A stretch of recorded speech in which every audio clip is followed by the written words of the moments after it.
All right, back here on the Prelude. Got the tore up nose piece off. Got the bumper off, which it's still pretty good. I mean, we have a new one with the other car, but might put that one back. We'll see. I gotta get this cut off because it pinched the fan wiring.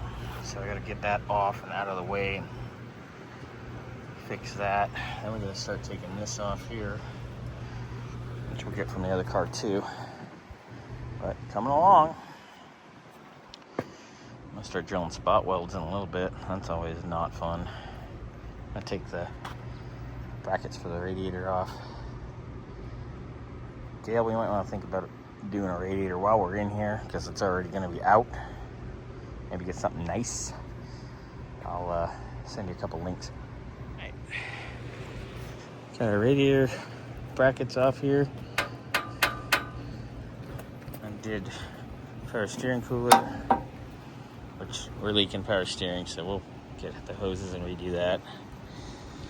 Might relocate it, put a better cooler actually.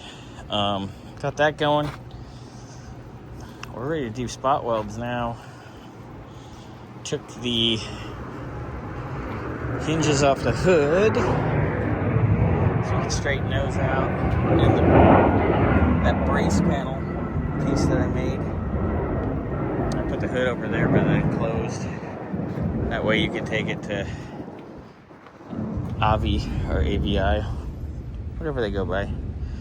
They can hang that up on their wall. It's kind of cool. You can sign it, picture of the car. But yeah, still a quickie.